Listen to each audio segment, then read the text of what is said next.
Dans cette vidéo, nous allons voir comment ajouter des fileurs ou des étagères sur le côté d'un meuble. En utilisant la fonctionnalité Zone externe, vous avez ici la possibilité de créer des volumes sur les côtés pour pouvoir y ajouter des éléments. Choisissons par exemple ici d'ajouter un fileur sur le côté droit du meuble. Donc je vais créer ici un volume d'une largeur de 10 cm. Je vais le mettre en zone extérieure.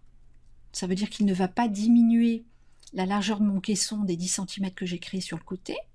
Je viens ensuite ici cliquer dans le volume, je fais un clic droit et je rajoute ici un fileur. Je vais le positionner sur le devant avec un retrait de 50 mm par exemple.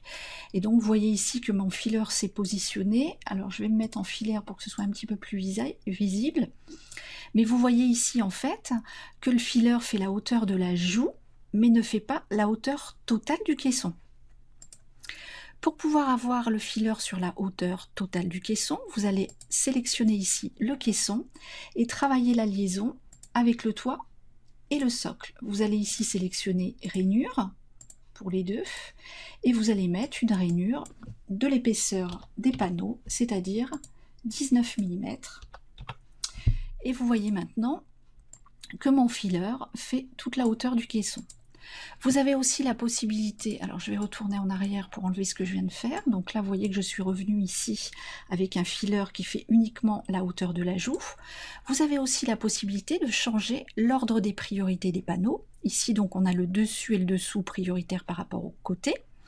Si vous sélectionnez la sous-méthode corps de meuble, en prenant ici celle-ci qui correspond à un caisson où j'ai les côtés prioritaires par rapport au dessus et au dessous, si je l'applique à mon meuble déjà créé, vous voyez ici que l'ordre des priorités a été modifié et du coup mon fileur fait bien la hauteur de tout mon caisson d'un seul tenant. Merci d'avoir regardé cette vidéo.